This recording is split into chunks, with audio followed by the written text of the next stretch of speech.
Hello friends, welcome to editorial analysis by simplified civil services. आज 26 जुलाई को total 3 article discuss करेंगे। एक article the Hindu से, 2 article Indian Express. First article जो discuss करेंगे वो है India's illegal coal mining problem. एक मेंस की केस स्टडी तैयार करेंगे, एथिकल इश्यूज़ के बारे में समझेंगे, इल्लीगल माइनिंग से रिलेटेड, और कोर्स ऑफ एक्शन के बारे में बात करेंगे। अगर आप आईएएस हैं तो आप क्या कोर्स ऑफ एक्शन ले सकते हैं टू एड्रेस दिस इश्यूज़। ठीक, तो बहुत इंपॉर्टेंट ये आर्टिकल है और जीएस के पर्सपेक्टिव से भी पढ़ेंगे। नेक्स्ट आर्टिकल जो डिस्कस करेंगे वो है why AI present and future bring some serious environmental concern. So artificial intelligence और एनवायरमेंटल कंसर्न, इस थीम के बारे में ये आर्टिकल है। इसमें डिस्कस करेंगे किस तरीके से आर्टिफिशियल इंटेलिजेंस टेक्नोलॉजी के कारण एनवायरमेंट कंसर्न्स आ रहे हैं, इलेक्ट्रिसिटी कंजम्पशन बढ़ रहा है, पावर कंजम्पशन बढ़ रहा है, और फ्यूचर में जो एआई है उसके कारण पोटेंशियल इश्यूज़ क्या क्या हो सकते हैं related to environment. Next article जो डिस्कस करेंगे वो है पेरिस ओलंपिक्स से related, why Paris Olympics will be the most climate friendly in history. Important है यार ये, है ना। अगले साल आपको स्पोर्ट्स के ऊपर क्वेश्चन आ सकता है, ऑल्टरनेट ईयर में आता है, नेक्स्ट ईयर टर्न है, और पेरिस ओलंपिक पे आने के चांसेस ज़्यादा हैं। तो उससे रिलेटेड हर डिटेल्स को हम कवर करेंगे। प्रीलिम्स के लिए भी इंपॉर्टेंट है और एथिक्स के पर्सपेक्टिव से भी। अगर आपको हमारा एनालिसिस पसंद आ रहा है तो प्लीज़ आप लाइक करिए, कमेंट करिए, शेयर करिए एंड सब्सक्राइब करिए। अगर आपको इसकी पीडीएफ चाहिए तो आप हमारा टेलीग्राम चैनल भी ज्वाइन कर सकते हैं, जिसकी लिंक आपको नीचे दी गई होगी। मोर पे क्लिक करेंगे या फिर सिंप्लीफाइड सिविल सर्विस सर्च कर लीजिए, उसके थ्रू भी आप कर पाएंगे। आइए शुरू करते हैं हमारा एनालिसिस। हमारा फर्स्ट आर्टिकल है India's illegal coal mining problem. यह आर्टिकल द हिंदू में आया है। GS1 ज्योग्राफी मेंस के पर्सपेक्टिव से काफ़ी इंपॉर्टेंट है। Coal as a mineral resource के ऊपर आपको क्वेश्चन पूछा जा सकता है, उसके रिजर्व कहाँ कहाँ हैं वो पूछा जा सकता है, कोल प्रोडक्शन कितना हो रहा है, ये सारे एस्पेक्ट, कोल से रिलेटेड इश्यूज़ क्या हैं, और आपको डायरेक्टली क्वेश्चन आ सकता है कि बताइए इंडिपेंडेंस के बाद से ही इंडिया में इल्लीगल कोल माइनिंग जो प्रॉब्लम है उसके होने के रीजंस क्या हैं और क्या मेजर्स लिए जाने चाहिए। इस तरह का क्वेश्चन आएगा जो इस आर्टिकल के थ्रू हम एड्रेस करेंगे। GS1 में आने के चांसेस ज़्यादा हैं, GS3 में भी आ सकता है, लेकिन 1 में चांसेस ज़्यादा रहेंगे।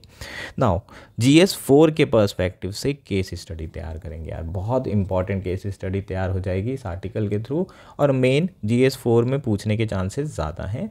Illegal coal mining problem GS1 में चांसेस इतने ज़्यादा नहीं, इतने स्पेसिफिक क्वेश्चन जनरली मेंस में नहीं आते, पर स्टिल प्रिपेयर तो करेंगे ही 1 और 4 दोनों के पर्सपेक्टिव से। प्रीलिम्स के लिए भी इंपॉर्टेंट है।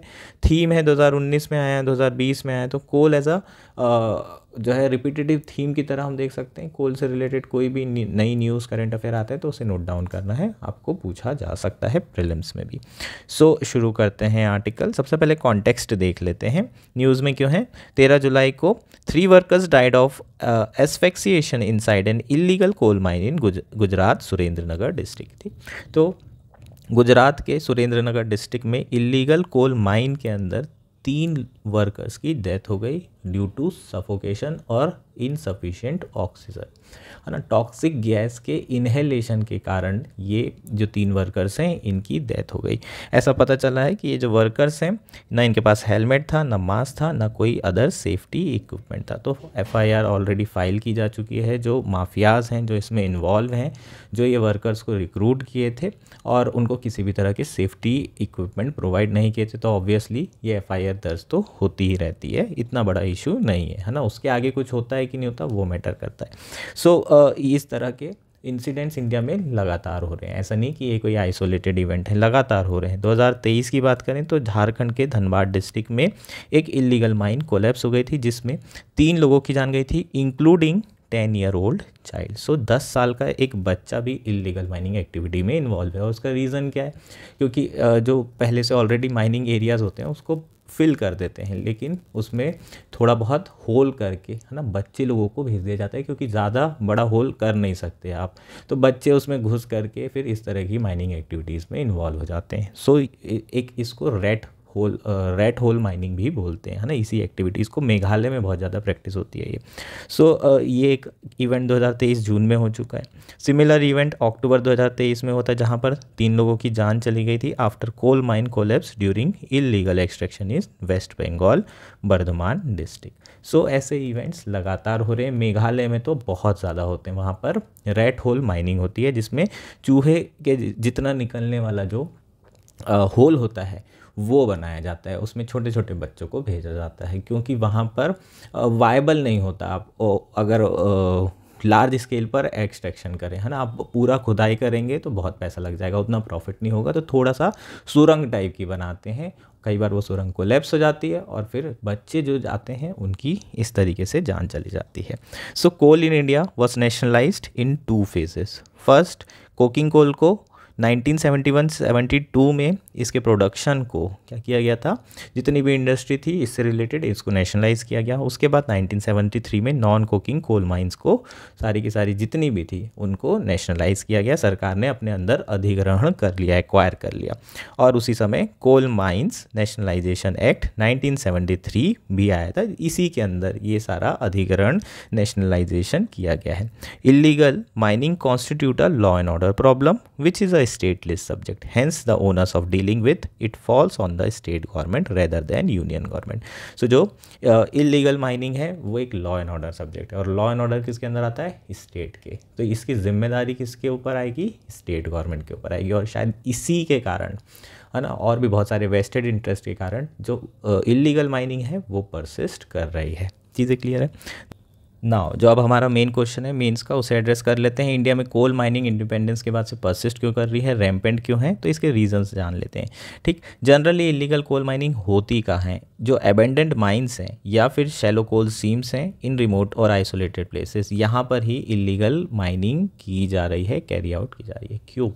पहली चीज़, अबेंडेंड माइंस हैं, इसका मतलब वहाँ पर कोल रहा होगा और उसके बाद कोल वहाँ पर मिला होगा, उसके बाद जितना निकालना सरकार को निकाल लिया, उसके बाद वायबिलिटी नहीं है वहाँ पर, अब और निकालेंगे तो कॉस्ट ज़्यादा बैठ जाएगी और प्रॉफिट कम होगा। तो आसपास के लोगों की डिमांड तो इस ऐसे अबेंडेंड माइन से पूरी हो सकती है, अगर वो घुस के वापस से उस अबेंडेंड कोल माइन को अगर फिल नहीं हुई है तो उसी से अपना अंदर जा कर के इलीगल माइनिंग कर लें, या फिर छोटे मोटे रेट होल करके इलीगल माइनिंग कर लें। दूसरा, शैलो कोल सीम्स, शैलो कोल सीम्स के साथ भी यही प्रॉब्लम है ना, वहाँ पर रिजर्व ज़रूर है लेकिन कॉस्ट ज़्यादा बढ़ जाएगी और रेवेन्यू कम होगा, इसलिए वहाँ पर भी नहीं करते हैं, है ना। और शैलो एरिया में रहती है तो लोगों को लगता है कि हम जा भी सकते हैं, है ना, जाना और वापस आना आसान होगा, इतना दिक्कत नहीं है, बहुत अंदर डिग नहीं करना होता है, तो लेबर वर्कर्स के थ्रू ये चीज़ें पॉसिबल होती, तो इन एरियाज़ में इलीगल माइनिंग होती है। अब क्या क्या फैक्टर रिस्पॉन्सिबल हैं वो देख लेते हैं। रिमोट होना ज़रूरी है क्योंकि प्रशासन की जहाँ प्रेजेंस नहीं होगी वहीं इलीगल एक्टिविटीज़ ज़्यादा होने के चांसेस हैं।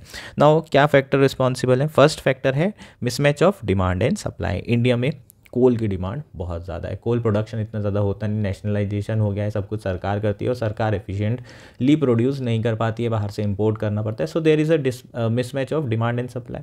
अब जब मिसमैच होगी डिमांड सप्लाई की तो प्राइसेस होंगे हाई, और जब प्राइसेस होंगे तो फिर इलीगल माइनिंग होगी, क्योंकि लोगों को इसमें प्रॉफिट दिखाई देगा कि अगर कोल जो है लोगों को पहुँचा दूँ तो मैं बहुत पैसा बना सकता हूँ। ऐसे में कोल माफियाज़ का जन्म होता है, ठीक है।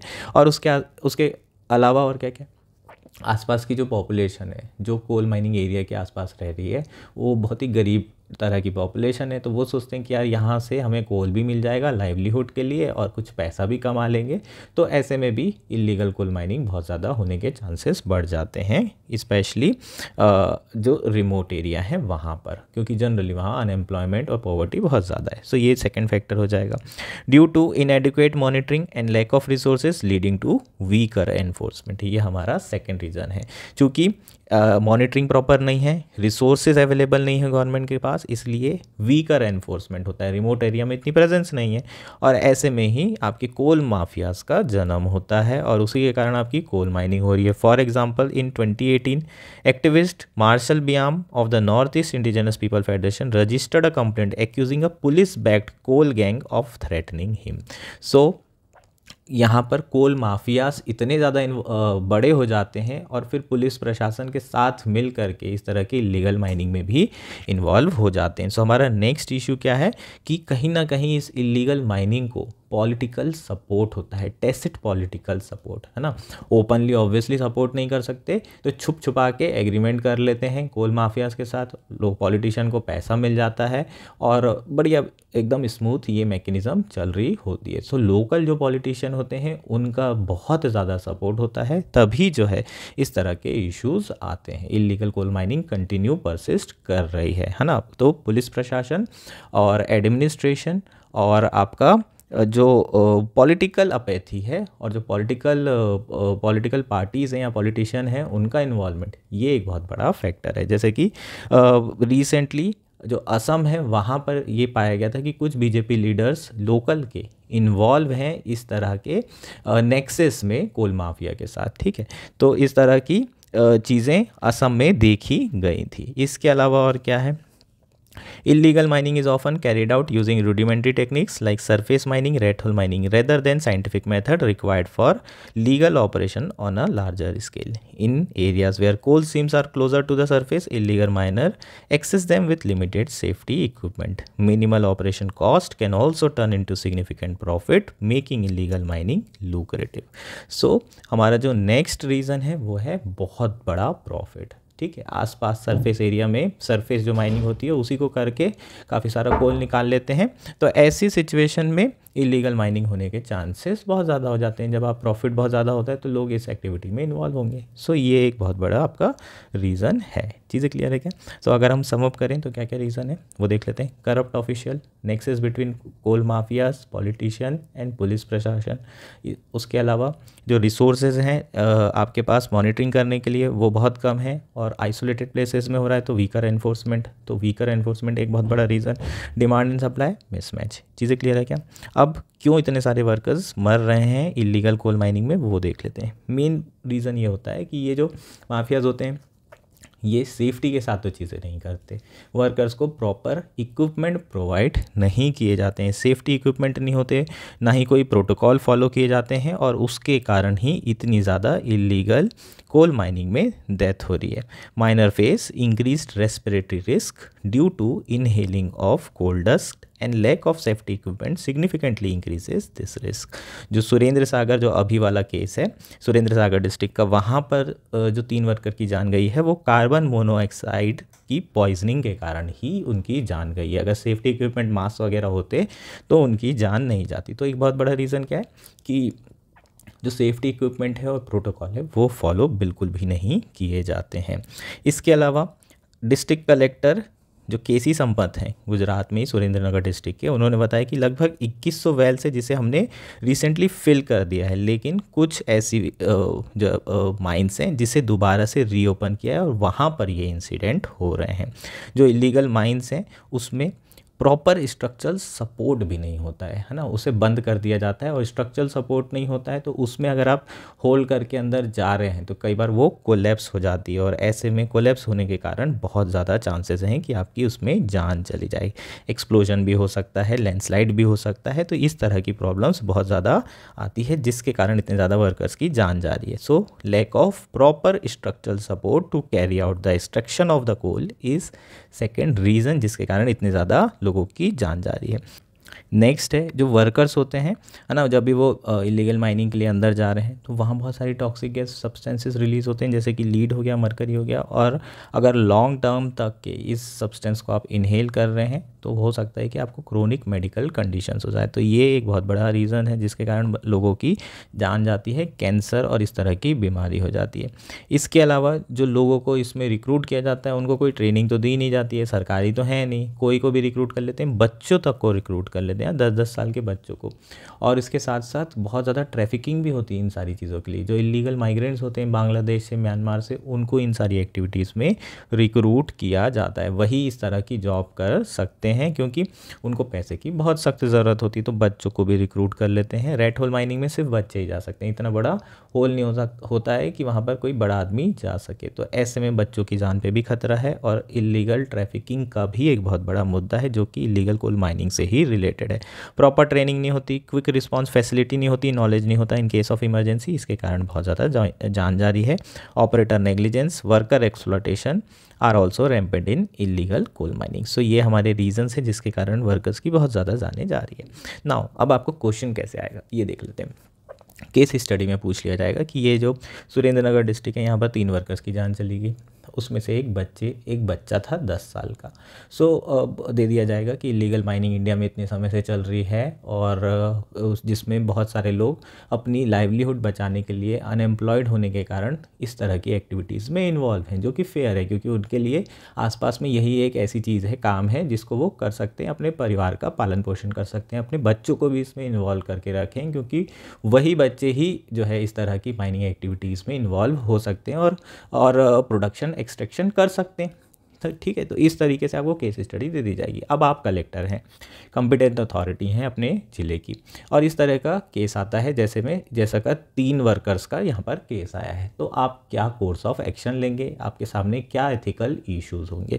सो आपको 2 तरह की चीज़ें पूछी जा सकती है। पहला, identify the underlying ethical issue in illegal mining issue, ठीक। और नेक्स्ट पूछा जाएगा, as a competent authority discuss some strategies to prevent and combat such calamities. इस तरह के 2 क्वेश्चन आपको पूछे जा सकते हैं। नाउ लेट्स डिस्कस कि क्या एथिकल इशू होंगे। सबसे पहला इशू क्या है, इकोलॉजिकल इशू यार, है ना। जो आप अनसस्टेनेबल माइनिंग कर रहे हैं स्पेशली हिमालयन एरियाज़ में, हिली एरियाज़ में, नॉर्थ ईस्ट के एरियाज़ में, तो ये अनसस्टेनेबल माइनिंग के कारण आप एनवायरनमेंट डिग्रेडेशन कर रहे हैं। सो फर्स्ट एथिकल इशू, आप एनवायरनमेंट का बहुत ज़्यादा एक्सप्लॉयटेशन और डिग्रेडेशन कर रहे हैं। नेक्स्ट क्या है, नेक्स्ट है child labour and trafficking. Hazardous activities में आप चाइल्ड को इन्वॉल्व नहीं कर सकते। 10 साल के बच्चे को यहाँ पर इन्वॉल्व किया गया है। 14 साल से कम के बच्चे हजार्डस एक्टिविटी में इन्वॉल्व नहीं हो सकते, और ये संविधान में अलग अलग दिया हुआ है। आर्टिकल यहाँ पर लिख देंगे कि कौन से आर्टिकल में ये सारी चीज़ें दी हुई है। तो चाइल्ड लेबर एंड ट्रैफिकिंग एक बहुत बड़ा मुद्दा है ना। बांग्लादेश और म्यांमार से जो इलीगल माइग्रेंट्स आते हैं वो भी नॉर्थ ईस्ट में इलीगल माइनिंग एक्टिविटीज़ में ही एम्प्लॉयड किए जाते हैं, एक्सप्लॉयट किए जाते हैं। नेक्स्ट क्या है, पॉलिटिकल अपैथी, पॉलिटिकल विल नहीं है यार स्टेट गवर्नमेंट की, नहीं तो अभी तक की एक्टिविटी चलती क्या, पॉसिबल ही नहीं था। और करप्ट ऑफिशियल्स, है ना, जो पुलिस है और लोकल पॉलिटिशियन है और कोल माफिया है, इनका जो नेक्सस बना हुआ है ना वो बहुत तगड़ा है। जब भी आईएएस बनोगे तो अगर इस तरह के एरियाज़ में जाते हो तो आपके लिए सबसे बड़ा चैलेंज होगा किस तरीके से आप ये कोल माफियाज को डील कर रहे हैं। बहुत सारे कलेक्टर लोगों की जान गई है, बहुत सारे एसपीज ऐसे हैं जिनकी जान गई है जो कि कोल माफियाज को ये एक्टिविटीज़ करने से रोक रहे थे। सो ये एक बहुत बड़ा चैलेंज होगा आप लोगों के लिए। नेक्स्ट क्या है, job and employment issue. Obviously यार बहुत बड़ा इशू है ना। जो रूरल एरिया में, आइसोलेटेड एरिया में रह रहे हैं, वहाँ जॉब्स नहीं है, एम्प्लॉयमेंट नहीं है, इसलिए वो इस तरह की एक्टिविटी कर रहे हैं। तो उनकी लाइवलीहुड का भी तो अधिकार है उनको, तो वो एक बहुत बड़ा क्रिटिकल इशू होगा आपके सामने कि आप उनसे उनकी लाइवलीहुड छीन रहे हैं अगर आप इलीगल माइनिंग को रोकते हैं। तो ये कुछ इश्यूज़ हो जाएंगे। तो आप कॉम्पिटेंट अथॉरिटी हो, आप अब बताओ आप क्या क्या करोगे। सबसे पहले तो आप एक इंडिपेंडेंट कमेटी बनाओगे जो केस हुआ है उसके लिए, कि भाई इस केस को देखो थोड़ा डिटेल में, इस मैटर को देखो, फिर एफआईआर वगैरह फाइल होगी, ये सारी चीज़ें आप करोगे। उसके बाद आप फोकस करोगे कि areas with the most mining related that should get priority attention for safety improvement. उसके बाद आप सोचोगे कि यार जहाँ जहाँ अभी तक रिसेंटली इस एरिया में डेथ हुई है वो सारे एरिया को निकालो और वहाँ पर फोकस पहले करेंगे। रेड मारना चालू करते हैं सबसे पहले, रेगुलर रेड मारना शुरू किया आपने ताकि स्ट्रिक्ट एनफोर्समेंट हो सके। इसके अलावा जो अबंडेंट माइनिंग एरिया है उसको तुरंत भरवाने का काम चालू करेंगे ताकि वहाँ पर जो है दोबारा से इलीगल माइनिंग ना हो।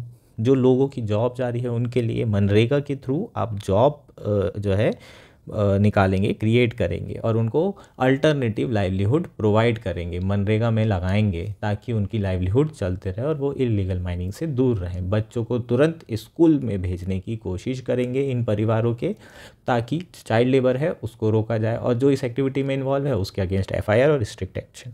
अब एक चीज़ जो आप यहाँ पर कर सकते हैं, रिमोट और आइसोलेटेड एरिया में चूँकि प्रशासन की प्रेजेंस नहीं होती है तो आप टेक्नोलॉजी का इस्तेमाल कर सकते हैं जो रिसेंटली सरकार कर रही है। ड्रोन का इस्तेमाल कर सकते हैं, आर्टिफिशियल इंटेलिजेंस टेक्नोलॉजी यूज़ कर सकते हैं, आईओटी यूज़ कर सकते हैं, इंटरनेट ऑफ थिंग्स। सो ये सारी चीज़ें आप लोगों के कोर्स ऑफ एक्शन होने चाहिए। चीज़ें क्लियर है क्या? इससे अच्छा और मतलब ये कोर्स ऑफ एक्शन से अच्छा और अगर आपको कोई पॉइंट लगता है तो आप अपने कमेंट में भी बता सकते हैं कि सर ये भी कर सकते हैं, है ना। तो आप we are open for better answer, बाकी लोगों को भी पता चलेगा। सो ये हमारा पूरा आर्टिकल हो जाएगा। चीज़ें क्लियर है? हमारा नेक्स्ट आर्टिकल है why artificial intelligence present and future bring some serious environment concerns. ये आर्टिकल इंडियन एक्सप्रेस में आया है। GS3 environment plus science and technology को क्लब करके कौन सा क्वेश्चन पूछा जा सकता है मेंस में, प्रीलिम्स में भी आ सकता है। तो प्री और मेंस दोनों पर्सपेक्टिव से इंपॉर्टेंट है। ओवरऑल थीम क्या है? ओवरऑल थीम है artificial intelligence impact on environment. Basically हम यहाँ पर डिस्कस करेंगे कि क्या क्या इश्यूज हैं एनवायरनमेंट रिलेटेड जो कि जनरेट हो रहे हैं, क्रिएट हो रहे हैं because of artificial intelligence technology. Direct question भी आ सकता है और आपको जनरल क्वेश्चन भी, इश्यूज भी पूछे जा सकते हैं, उसमें आपको एक एनवायरनमेंट डायमेंशंस भी लिखने होंगे। शुरू करते हैं आर्टिकल, कॉन्टेक्स्ट देख लेते हैं। In its annual report released earlier this month, Google reported a 13% increase in its emission footprint in 2023 compared with the previous year. The rise was attributed mainly to increased electricity consumption in its data center and supply chain. So recently Google ने अपनी report release की है और उसमें ये पता चला है कि 13% एमिशन फुटप्रिंट इंक्रीज़ हुआ है 2023 से। और जो मेन रीज़न है वो ये बताया जा रहा है कि जो डेटा सेंटर हैं उसमें इलेक्ट्रिसिटी कंजम्पशन इंक्रीज़ हो रहा है, सप्लाई चेन में इलेक्ट्रिसिटी कंजम्पशन इंक्रीज़ हो रहा है। सो ये जो आपका डेटा सेंटर्स हैं, डेटा सेंटर किस लिए बनाए जाते हैं? आर्टिफिशियल इंटेलिजेंस जो आपकी टेक्नोलॉजीज़ है उसमें बहुत सारा डेटा लगता है, उसके लिए अलग से डेटा सेंटर बनाए गए हैं, है ना। डेटा को प्रोसेस करने के लिए, इतना सारा डेटा सेव करने के लिए, स्टोरेज करने के लिए, ये सारी चीज़ें करने के लिए डेटा सेंटर्स होते हैं। सो गूगल जो आपके सर्च इंजन है उसको बनाया गया, उसमें डेटा लगता है। अब आपके चैट जीपीटी हो गए, जेमिनी हो गए, आर्टिफिशियल इंटेलिजेंस प्लेटफॉर्म्स हो गए, उसके लिए डेटा बहुत ज़्यादा लगता है। बहुत ज़्यादा डेटा, बहुत ज़्यादा बड़ा डेटा सेंटर, बहुत ज़्यादा इलेक्ट्रिसिटी, और बहुत ज़्यादा इलेक्ट्रिसिटी कंज्यूम करोगे तो ऑब्वियसली जो आपका एनवायरनमेंट है वो डिग्रेड तो होगा ही। इलेक्ट्रिसिटी कहाँ से प्रोड्यूस हो रही है? कोल के थ्रू हो रही है। रिन्यूएबल एनर्जी तो हम यूज़ नहीं कर रहे हैं इतनी ज़्यादा। सो बहुत ज़्यादा आपका environment degradation हो सकता है। Studies have shown that simple AI query like the one posted to OpenAI chatbot ChatGPT could be using between 10 to 33 times more energy than regular Google search. अगर आप एक क्वेश्चन भी पूछ रहे हैं चैट जीपीटी से और गूगल से पूछ रहे हैं तो दोनों में डिफरेंस बहुत ज़्यादा है। जो आपका चैट जीपीटी होगा वो 10 to 33 times more energy use कर रहा है आपके आंसर्स को देने के लिए। सो अगर हम देखें तो गूगल एनवायरमेंटल फ्रेंडली है गूगल सर्च, और वहीं आपके चैट जीपीटी या फिर एआई जो जितने भी चैटबॉट्स हैं वो बहुत ज़्यादा जो है एनवायरमेंट अनफ्रेंडली हैं। चीज़ें क्लियर है? AI model typically work much more than a simple Google search even when the same question is addressed to both. They shift through much more data while processing and formulating appropriate response. More work means greater number of electrical signal are required when the computer is processing, storing and retrieving data. मान लीजिए आपने same question पूछा है Google search में भी और artificial intelligence model को, तो दोनों में बहुत फ़र्क होता है इलेक्ट्रिसिटी कंजम्पशन का। क्यों फ़र्क होता है? क्योंकि अब जब भी आप एआई से पूछेंगे तो एआई जो अप्रोप्रिएट रिस्पॉन्स होगा वो देगा। गूगल सर्च आपको क्या करेगा? सारे रिस्पॉन्स देगा जितने भी उससे रिलेटेड हैं, वो कीवर्ड्स देख करके दे देता है। तो यहाँ पर अगर अप्रोप्रिएट रिस्पॉन्स तो इसको ज़्यादा वर्क करना पड़ता है, मोर डेटा फैच करना पड़ता है, सारे डेटा में से बेस्ट जो आंसर होगा वो आपको निकाल के दिया जाएगा। गूगल में इतनी मेहनत नहीं करता, ज़्यादा वर्क कर रहे हैं इसका मतलब ग्रेटर इलेक्ट्रिकल सिग्नल यहाँ पर आपको रिक्वायर्ड होंगे। ग्रेटर इलेक्ट्रिकल सिग्नल मतलब कंप्यूटर प्रोसेसिंग ज़्यादा होगी, स्टोरिंग ज़्यादा होगी, रिट्रीविंग डेटा ज़्यादा होगा, और इस प्रोसेस में ऑब्वियसली आपको जो हीट होगी वो भी बहुत ज़्यादा जनरेट होगी। हीट ज़्यादा जनरेट होगी तो पावर आपको ज़्यादा रिक्वायर्ड होगी, और पावरफुल एयर कंडीशनिंग भी बहुत ज़्यादा रिक्वायर होगी। तो डेटा सेंटर्स को कूल करने के लिए आपको बहुत ज़्यादा पावरफुल एयर कंडीशनिंग की भी ज़रूरत पड़ती है, जिसके कारण इलेक्ट्रिसिटी का इस्तेमाल हो रहा है। चीज़ें क्लियर है क्या? Data centre account for between 1% and 1.3% of global electricity demand. तो जितनी भी इलेक्ट्रिसिटी है पूरे वर्ल्ड में जनरेट हो रही है उसमें से 1 से 1.5% के अराउंड डेटा सेंटर में ये बिजली खपत हो रही है। This could double by 2026 according to recent projection of the International Energy Agency. So 1.3% से 3% हो सकता है अगले 2 से 3 सालों में। सो ओवरऑल जितनी भी बिजली हो रही है प्रोड्यूस, उसका 3% केवल और केवल डेटा सेंटर्स में जा रही है, जो कि ऑब्वियसली यार बहुत चिंता की बात है। आर्टिफिशियल इंटेलिजेंस के कारण इतनी ज़्यादा इलेक्ट्रिसिटी, है ना। आर्टिफिशियल इंटेलिजेंस का हम इस्तेमाल कर रहे हैं एनवायरमेंट इशूज़ को रिजॉल्व करने के लिए, और आर्टिफिशियल इंटेलिजेंस के ही कारण इतने ज़्यादा एनवायरमेंट इशू हो रहे हैं। सो ये तो वही बात हो गई कि ईवी के लिए जो आपने बैटरी चार्ज करनी है वो आप बैटरी इलेक्ट्रिसिटी से कर रहे हैं और वो इलेक्ट्रिसिटी कोल से बनाई हुई है। सो अल्टीमेटली ईवी का बेनिफिट ज़रूर होता है, लेकिन जितना होना चाहिए उतना नहीं होता है। कार्बन नेगेटिव एमिशन बिल्कुल नहीं होता है। उसी तरीके से एआई में भी यही प्रॉब्लम है। डेटा सेंटर बहुत ज़्यादा बिजली ले रहे हैं, और बिजली तो ऑब्वियसली आप देखें तो मैक्सिमम बिजली पूरे वर्ल्ड में फॉसिल फ्यूल से ही अभी बनाई जा रही है। सो डेटा सेंटर की जो डिमांड है, नेशनल डिमांड में जो शेयर है वो लगातार बढ़ते जा रहा है। नेशनल डिमांड का, इलेक्ट्रिसिटी का जो शेयर है उसमें डेटा सेंटर का जो डिमांड है वो लगभग डबल डिजिट पहुंच गया है कुछ कंट्रीज़ पे। जैसे कि आयरलैंड की बात करें तो आयरलैंड में बहुत लार्ज नंबर में डेटा सेंटर हैं, और यहाँ पर लगभग 18% इलेक्ट्रिसिटी सिर्फ डेटा सेंटर में ही यूज़ की जा रही है। नेशनल लेवल की बात कर रहा हूँ मैं। वहीं यूनाइटेड स्टेट्स में भी, जहाँ सबसे ज़्यादा वर्ल्ड में डेटा सेंटर हैं, वहाँ पर भी लगभग 1.3 से 4.5% इलेक्ट्रिसिटी केवल डेटा सेंटर में यूज़ कर रहे हैं। इंडिया का डेटा यहाँ पर अवेलेबल नहीं है। अब ये तो सिर्फ इलेक्ट्रिसिटी की बात हो गई। सिर्फ इलेक्ट्रिसिटी से काम नहीं चलता है। डेटा सेंटर को कूल रखने के लिए आपको वाटर की भी ज़रूरत पड़ती है। So there is an increase demand on water resources as well required for cooling of data center. There is inadequate data on water consumption of data center, but the center that serves OpenAI ChatGPT model in Lahore is reported to have consumed 6% of district water supply in July 2026। तो एक district की 6% water supply सिर्फ एक data centre में जा रहा है। तो आप समझ सकते हो कि कितना ज़्यादा वाटर यूज़ कर रहे हैं। वाटर स्कार्सिटी वैसे ही इंडिया में बहुत है, और डेटा सेंटर खुलेंगे तो और एक ये नई प्रॉब्लम आ जाएगी। इन इंडस्ट्री को पहले डेटा देना पड़ेगा। सॉल्यूशन बनाने के लिए इंडस्ट्री बना रहे हैं, प्रॉब्लम अलग क्रिएट कर रही है ये। सो आर्टिफिशियल इंटेलिजेंस मुझे तो नहीं लगता है ना, बहुत स्कोप है फ्यूचर में, पर इसके हार्मफुल इम्पैक्ट इतने ज़्यादा होंगे कि धीरे धीरे हम वापस नॉर्मल टेक्नोलॉजी में आ सकते हैं 25-50 साल बाद। एक बार पहले हो जाए है ना, सारे इसके रिपरकशंस देख लें, उसी के बाद सीख करके हो सकता है वापस हम एकदम बेसिक टेक्नोलॉजी में आ जाएं। सो एनवायरमेंटल फ्रेंडली टेक्नोलॉजीज़ ज़्यादा यूज़ करें। एआई एक रिवॉल्यूशनरी टेक्नोलॉजी है, और इंडिया में भी इसका यूज़ आने वाले समय में बहुत ज़्यादा हो सकता है। लेकिन इसके जो एनवायरमेंटल इम्पैक्ट्स हैं, जो इमर्जिंग एनवायरमेंटल इम्पैक्ट्स हैं, उसे हमें प्रॉपरली असेस करने की ज़रूरत है। और एआई को इस तरीके से आप एक्सपांड करिए कि आप उसके हार्मफुल एडवर्स इम्पैक्ट को मिनिमाइज़ कर पाएँ। सो ये स्ट्रेटेजी इंडिया को फॉलो करने की ज़रूरत है। We need to make sure that the company running this data centre take efficient measure to make their processes efficient and minimise the emission footprint. So ये हमारा आर्टिकल हो गया, इसमें और कुछ भी नहीं है। एआई एंड एनवायरमेंटल कंसर्न्स, चीज़ें क्लियर है।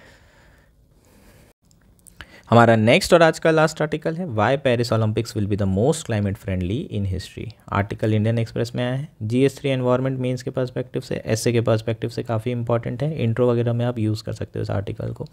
इसके अलावा GS4 एथिक्स के पर्सपेक्टिव से भी काफ़ी इंपॉर्टेंट है। सो बेसिकली हम क्या बात कर रहे हैं, वर्ल्ड स्पोर्ट्स इवेंट की। जब वर्ल्ड स्पोर्ट्स इवेंट कंडक्ट होते हैं, लेट्स फीफा, तो उसमें 32 टीम्स आ रही हैं, ठीक है। 32 टीम्स जो है पार्टिसिपेट करेंगी। एक टीम में 15 लोग चयन होकर जाते हैं। सो इतने सारे लोग एक पर्टिकुलर कंट्री में जाएंगे, वहाँ रहेंगे, खाएंगे, पिएंगे एंड ऑल, पब्लिक ट्रांसपोर्ट का इस्तेमाल करेंगे। इन टीम के सपोर्टर्स सारे के सारे विज़िट करेंगे, अपनी टीम को सपोर्ट करेंगे, मैच देखने जाएंगे एंड ऑल। पूरा ग्राउंड वगैरह फैसिलिटीज़ तैयार करनी पड़ेगी, खूब सारा कंस्ट्रक्शन होगा, बहुत बड़ी तादाद में जो है आपको लोग मिलेंगे। कहाँ पर, जहाँ पर ये इवेंट हो रहे हैं, और जहाँ पर लोग जाएंगे तो बहुत ज़्यादा इकोनॉमिक एक्टिविटी तो ज़रूर रिजेवनेट होगी, डिमांड बढ़ेगी, लेकिन at the cost of carbon emission और एनवायरमेंट डिग्रेडेशन।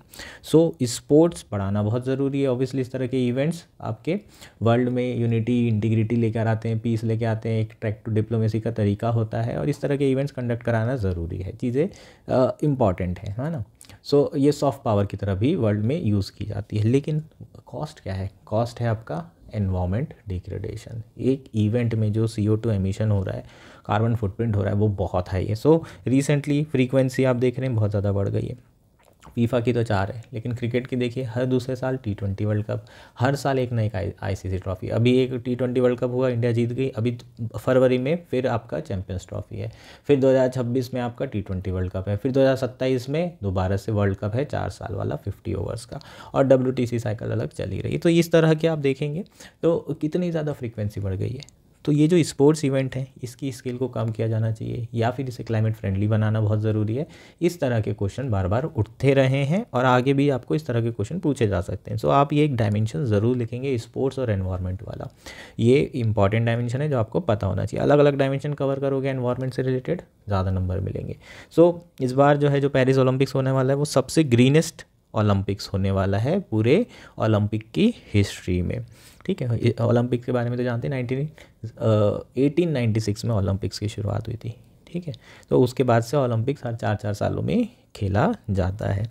ठीक, इंडिया भी ओलंपिक्स में पार्टिसिपेट करता है, हालांकि अभी तक हमारे ज़्यादा गोल्ड नहीं आ पा रहे हैं। इस पे मेंस में क्वेश्चन भी पूछा जा चुका है, ऐसे में आया था कि इंडिया के इतने कम गोल्ड आने के रीज़न्स क्या हैं, कम मेडल आने के रीज़न्स क्या हैं।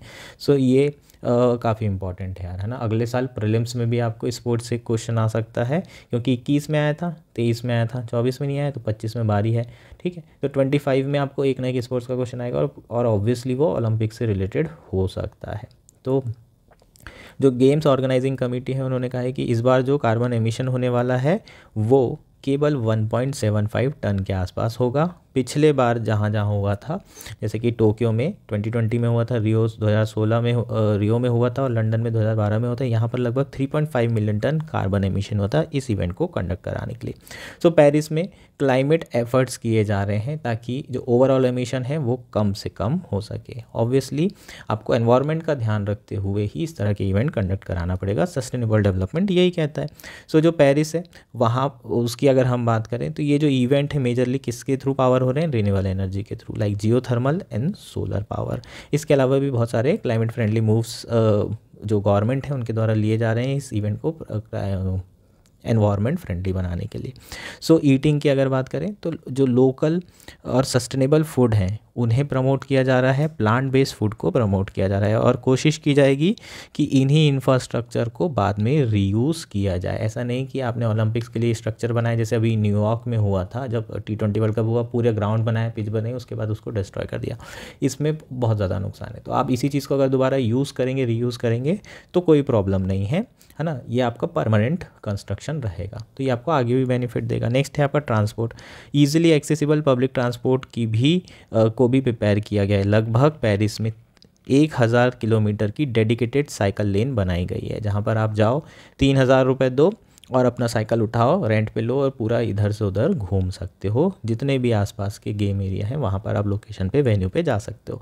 सो पब्लिक ट्रांसपोर्ट की फैसिलिटी की गई है और कोशिश की गई है कि साइकिल का ज़्यादा इस्तेमाल किया जा सके। देखो यहाँ पर साइकिल चला रहे हैं लोग बढ़िया से। 1000 किलोमीटर की साइकिलिंग लेन तैयार की गई है पेरिस में। कंस्ट्रक्शन में यार सबसे ज़्यादा जो है आपका ग्रीन हाउस गैस एमिशन होता है। लगभग 37% ऑफ ग्लोबल एमिशन सिर्फ कंस्ट्रक्शन एक्टिविटीज़ हो रहा है। और ऑब्वियसली आपको ग्राउंड बनाना पड़ेगा, न्यू वेन्यूज़ बनाने पड़ते हैं। इस बार जो पेरिस में हो रहा है वहाँ पर जो ऑलरेडी आपके सेटलमेंट्स थे उसी को कन्वर्ट किया गया है, नए सेटलमेंट नहीं बनाए गए हैं, नए आपके इंफ्रास्ट्रक्चर बिल्डिंग नहीं डेवलप की गई है। जो एग्जिस्टिंग है टेम्प्रेरी सेटअप्स थे उन्हीं को कोशिश की गई है कि उन्हीं में थोड़ा बहुत चेंज करके वहीं पर गेम्स खिलाए जाएँ। इसके अलावा जो भी आपके सेटलमेंट हैं ये सोलर पावर्ड हैं और recycle natural bio based building material का यहाँ पर इसे इस्तेमाल किया जा रहा है इनके कंस्ट्रक्शन में, जो भी थोड़ा बहुत कंस्ट्रक्शन किया जा रहा है। चीज़ें क्लियर है।